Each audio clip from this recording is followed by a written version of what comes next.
வணக்கம். என் பேர் நிவேதா. நான் வந்து பிஎஸ்சி கெமிஸ்ட்ரி முடிச்சிருக்கேன்.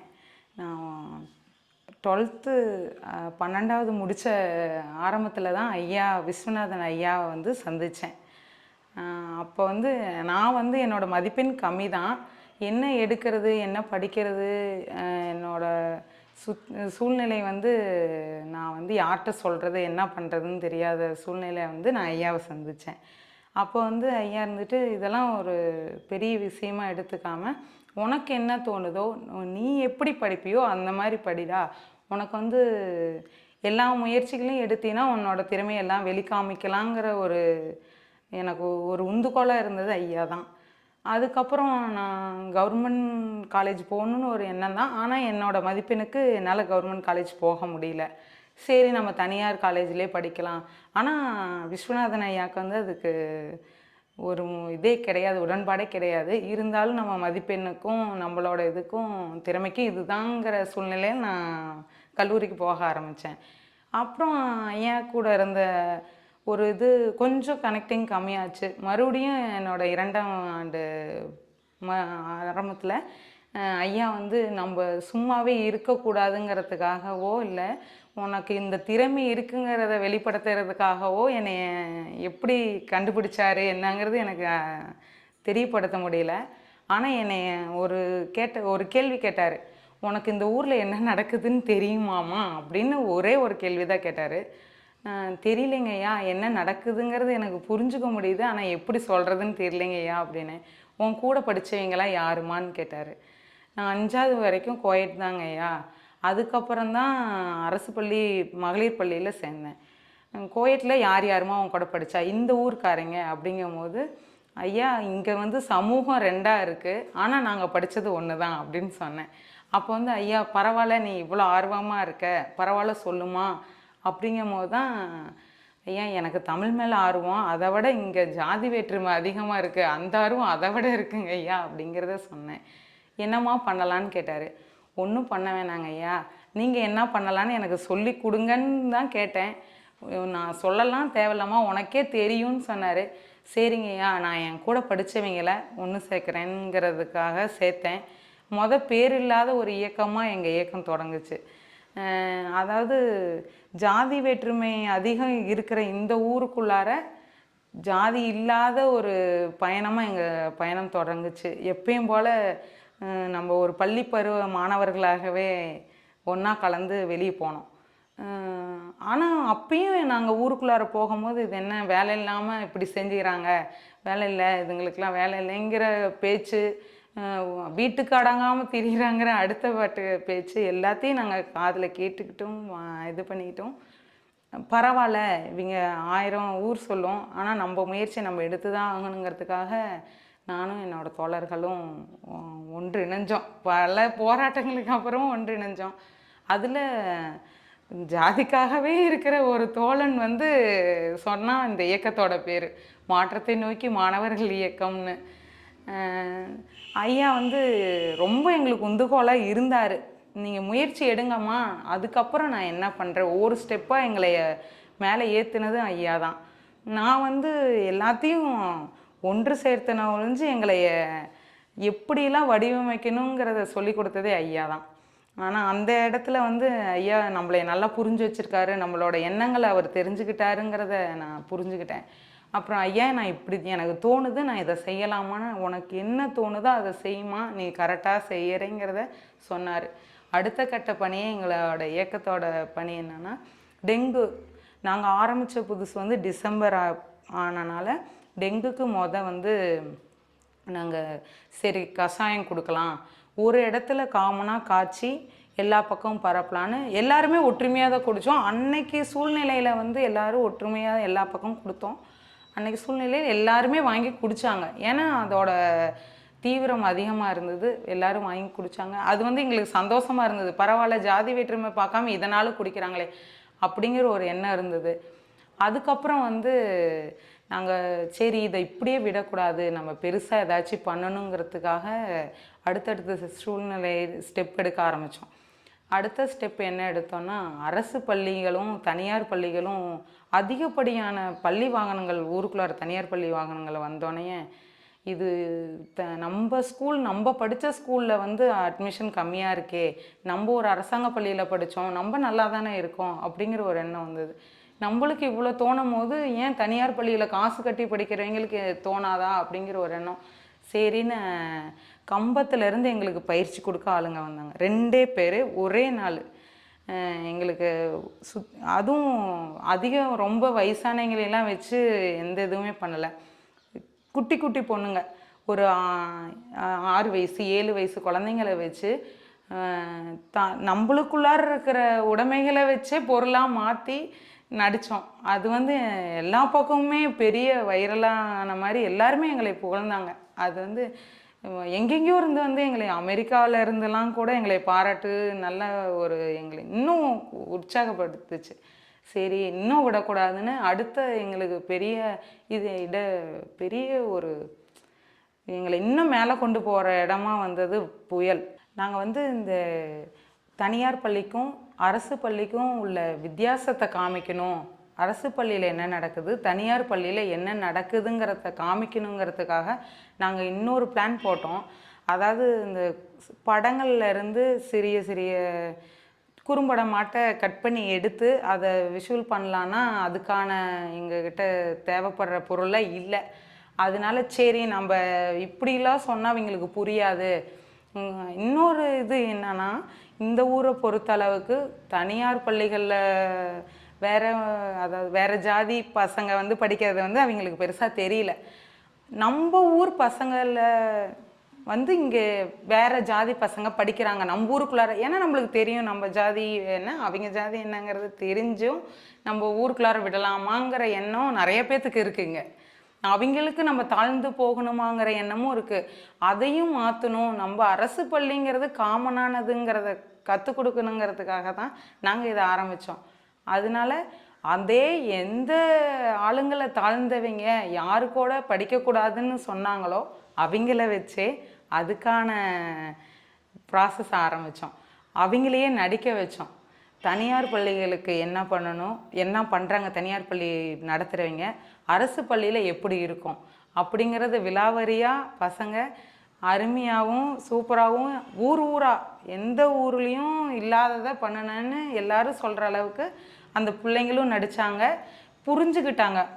பேரண்ட்ஸ் வந்து ஆமாம் இப்படி தான் பண்ணுறாங்க, அடிமைகளாக நடத்துகிறாங்க, அடிமை இல்லாமல் நடத்துகிறாங்க அப்படிங்கிறத தெரியப்படுத்திக்கிட்டாங்க. நிறைய விஷயங்கள் வந்து நம்மளுக்கு தெரிய மாட்டேங்குது. என்ன தனியார் பள்ளியில் நம்ம காசை வாங்குகிறான், நம்மளுக்கே சொல்லித்தரான். அதே அரசு பள்ளியில் நம்மள்கிட்ட இருந்து காசு வாங்கலை ஒன்றும் வாங்கலை, ஆனால் நம்மளுக்கு நிறைய கற்றுத்தராங்கங்கிறத புரிய வைக்கணும். அதே அடிமைத்தனமும் அங்கே இல்லைங்கிறத தெரிஞ்சுக்கணும் அப்படிங்கிறதுக்காக தான் நாங்கள் இது பண்ணணும். அது வந்து நல்லா எங்களுக்கு இதாகிடுச்சு. எல்லோரும் புரிஞ்சுக்கிட்டாங்க. எங்கள் பள்ளிக்கும் அதாவது அதுக்கு தேவையான என்னென்ன வசதி வேணுமோ அத்தனையும் நாங்கள் தனியார் பள்ளிக்கு ஈடாக நம்ம பள்ளியை மேம்படுத்தணும், கவர்மெண்ட் ஸ்கூலும் தனியார் பள்ளிக்கு ஈடானது தான் அப்படிங்கிறதையும் வெளிப்படுத்தணுங்கிறதுக்காக அந்த முயற்சியும் எடுத்தோம். இதையும் எல்லா பக்கமும் பண்ணனால எங்களுக்கு நல்ல வரவேற்பும் கவர்மெண்ட் பள்ளிக்கான ஒரு அங்கீகாரமும் கிடைச்சிது நாடகத்து மூலிமா. அந்த நாடகம் மூலிமா இப்படி நாங்கள் எல்லாமே ஒன்றிணைஞ்சு செய்வோம், எல்லாமே அரசு பள்ளி முன்னால் முடியுங்கிறத இது பண்ணிட்டோம். ஆனாலுமே இன்னமும் பேரண்ட்ஸோட எண்ணம் என்னன்னா, எங்கே போனாலும் நம்ம பசங்க அவங்களோட சேர்ந்தா கெட்டுருவாங்க. அதுதான் இன்னமும் அவங்களோட எண்ணமாகவே இருக்குது. அங்கேன்னு இல்லை, ஐயா வீட்டுக்கு வந்து எல்லாருமே வருவோம். இவங்க தான் வருவாங்க அவங்க தான் வருவாங்கன்னு இல்லை, ஐயாவுக்கு வந்து எல்லாருமே காமன். ஆனால் வந்து இங்கே இருக்கவங்க நினைக்குவாங்களோ நினைக்க மாட்டாங்களோ ஒரு எண்ணம், நம்ம தாழ்ந்தவங்கன்னு நினச்சிருவாங்களோ, நம்ம வாழ்க்கையில் உயர்ந்துட்டோங்கிறத யாரும் நினைக்க மாட்டேங்கிறாங்க. ஜாதியில் தாழ்ந்துட்டோங்கிறத நினச்சி வராமல் போன நிறையா குழந்தைங்களும் உண்டு, அதை நினச்சி ஏங்கிட்டு இருக்க குழந்தைங்களும் உண்டு. என்னோட சிறு வயதுலேயே நான் அந்த வேற்றுமையை வந்து நிறையா உணர்ந்துட்டேன். இந்த ஊரை பொறுத்த வரைக்கும் கோவிலுக்குள்ளார அனுமதிக்காமல் போனது தான் என்னோடய சிறு வயதுலேருந்தே அந்த ஒரு எண்ணம், இங்கே வேற்றுமை இருக்குது, நம்ம தான் அதை புரிஞ்சுக்காமல் இருக்கோமோ அப்படிங்கிற எண்ணத்தை தோன்றுனது அதுதான். ஐயா மூலிமா எனக்கு வெளியே வந்த எண்ணமும் அதே தான். இப்படி இருக்கக்கூடாதுமான்னு சொன்னவரும் ஐயா தான், இப்படி இருக்காங்கம்மான்னு சொன்னவரும் ஐயா தான். அதனால எங்களுக்கு அடுத்த கட்டத்துக்கு சரி இவங்க இப்படி தாங்கிற ஒரு எண்ணம் வந்துடுச்சு. இன்ன வரைக்கும் அப்படி தான் இருக்காங்க. இனிமேலும் மாற்றுவோன்னு ஒரு எண்ணத்தில் தான் மாற்றத்தை நோக்கின்னு வச்சுருக்கோம். மாறுவாங்கன்னு நம்புகிறோம். அடுத்து நாங்கள் வந்து கஜா புயலுக்காக இங்கேன்னு இல்லை, நான் தோழர்கள் அதிகமாக எங்களுக்கு உதவி பண்ணாங்களோ இல்லையோ, நாங்கள் தோழிகள் 3 பேர். அது பேர் சொல்லலான்னா ஸ்ரீலேகா, மதுமதி, நான் நிவேதா, நாங்கள் 3 பேரும் தான். ஒரு பசங்க எடுத்து முயற்சி செய்யாததை கூட எங்களால் முடியும். எந்த நேரம் எதுன்னெலாம் கிடையாது. கிராமத்தில் வந்து நேரங்காலங்கிறது முக்கியமான விஷயமா, அதாவது பெண்கள்னால் 6 மணிக்கு மேலே வெளியே போயிட்டா வெளியே சுற்றுறாங்கிற ஒரு எண்ணம் வந்துடும். ஆனால் நாங்கள் எந்த நேரமும் எங்கள் வீட்லேயும் ஆனால் அதுக்கான தடை விதிக்கலை. எங்களுக்கு அதில் ரொம்ப இதாக இருந்தாங்க. நாங்கள் எங்கே வேணாலும் போவோம், யார்கிட்ட வேணாலும் நாங்கள் நோட்டீஸ் நீட்டினோம்னா இந்தா உனக்கு தரமாட்டேங்கிறத யாருமே எங்களை எடுத்தெறிஞ்சு பேசலை. உள்ளூர்காரங்கிட்டையும் அதே தான். நாங்கள் கேட்டோம் இதுக்காகமா, ஆனால் எங்களுக்கு பின்னாடி வந்து ஐயா இருக்காருங்கிறத சொல்லி தான் கேட்டோம். அது வந்து எங்களுக்கு மெயினாக இருந்தார் ஐயா. ஏன்னா நாங்கள் ஏமாத்திடுவோங்கிறது அவங்களுக்கு தோணாது. யார் நீங்கள் போய் தனியாக எப்படி பண்ணிடுவீங்கிற சொல் வந்துடக்கூடாது, நான் எங்களுக்கு பின்னாடி ஐயா இருக்காருங்கிறத சொல்லணுங்கிறதுக்காக நாங்கள் ஐயா மூலிமா போகிறோம் அப்படின்னு எங்கள் இயக்கத்தை கூட்டிகிட்டு போகிறோங்கிறத இது பண்ணி கலெக்ட் பண்ணோம். நாங்களும் கிட்டத்தட்ட 1,00,000 பக்கம் கலெக்ட் பண்ணிட்டாச்சு. அதை வந்து எப்படி நாங்கள் ப்ரொடியூஸ் பண்ணுறது, யாருக்கு ப்ரொடியூஸ் பண்ணுறதுங்கிறத வந்து எங்களுக்கு பெரிய டவுட்டாக இருந்தது. அதுக்காக நாங்கள் என்ன பண்ணணும், அதையும் ஐயாக்கிட்டேயே எதாக இருந்தாலும் கலந்தாய்வு தான் எங்களோடது.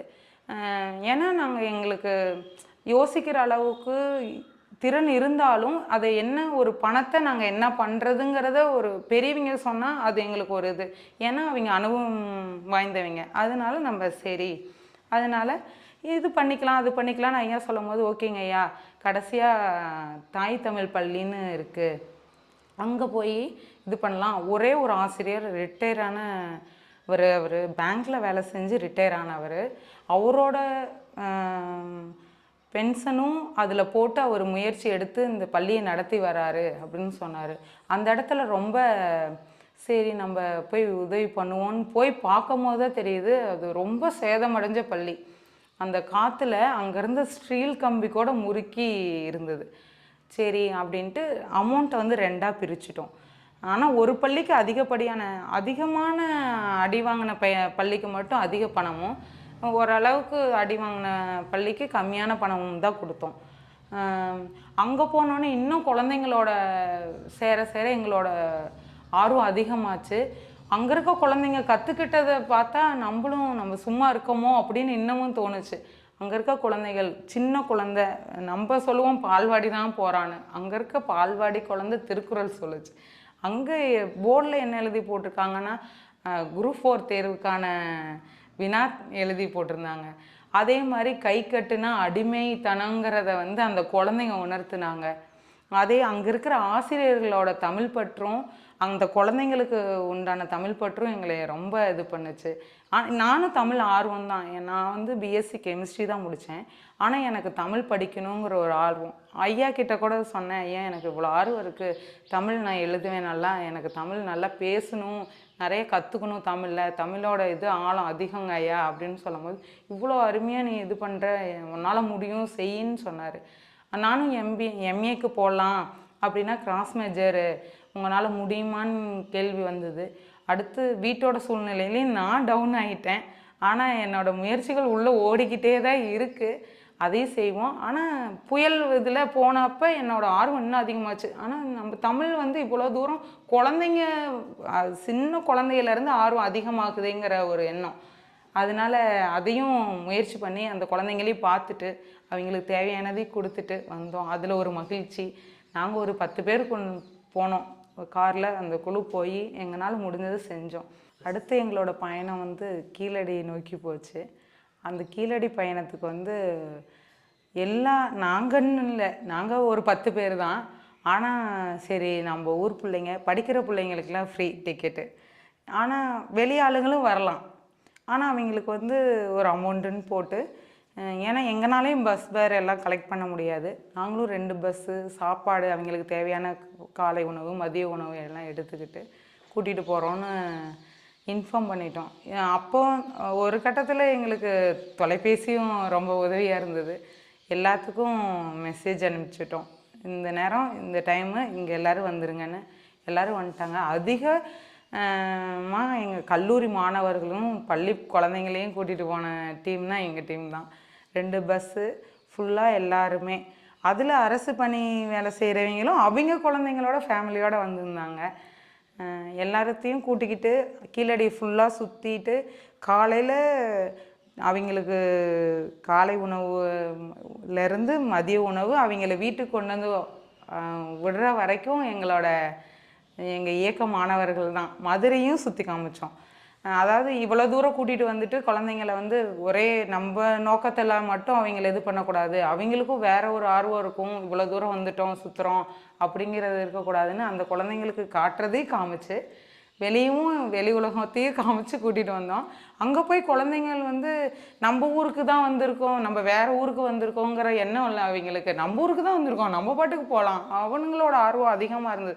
அங்கே இருக்கீங்களே கூப்பிட்டு கேட்டாங்க, எங்கடா இருந்து வந்தீங்க நீங்கள்லாம் அப்படின்னு கேட்டாங்க. எங்களை இவங்க தான் கூட்டிகிட்டு வந்தாங்கன்னு அங்கேயும் எங்களை அறிமுகப்படுத்தி வச்சார் ஐயா. என்னையவே இவங்க தான்ப்பா கூட்டிகிட்டு வந்தாங்கன்னு சொன்னார். அப்படிலாம் இல்லைங்க ஐயாங்கிறத ஒரு வார்த்தையோடு நாங்கள் முடிச்சுக்கிட்டோம். எல்லாத்தையும் கூட்டிகிட்டு போயிட்டு எல்லா குழந்தைங்களும் சந்தோஷமாக ஒரு உற்சாகத்தோடு நம்மளோட கலாச்சாரம் மண்ணுக்குள்ளார புதஞ்சிருக்கிறதுங்கிறதையும் பார்த்துட்டு கூட்டிகிட்டு வந்தது எங்களுக்கு ரொம்ப சந்தோஷம். எங்களோட இயக்கத்தோட இது தொடரணும், மாற்றத்தை நோக்கி போய்கிட்டே இருக்கோம். ஆனால் இடையில கொஞ்ச நாள் நாங்கள் எல்லாம் எனக்கும் திருமணம் ஆகிருச்சு. என்ன பண்ணுறதுன்னு தெரியல. எல்லா படிப்பையும் நோக்கி போயிட்டோம், மாற்றத்தை நோக்கி வரலான்னு வந்தோம். படிப்பை நோக்கியும் நான் வாழ்க்கையை நோக்கியும் பயணிச்சிட்டேன். மறுபடியும் தொடரணும்னு எங்களோட எண்ணம். உந்துகோலும் ஐயாவாக இருந்துக்கிட்டு உந்திக்கிட்டே தான் இருக்கார் எங்களைய. என்னோடய பயணம் தொடரணும். நான் வந்து எங்களோட தோழிகளையும் எங்களுக்கு அடுத்து வர இளைஞர்களையும் மாற்றத்தை நோக்கி போகலாங்கிற ஒரு மறுமுயற்சியில் கூட்டிகிட்டு போவேங்கிற எண்ணத்தோடு நான் முடிக்கிறேங்க.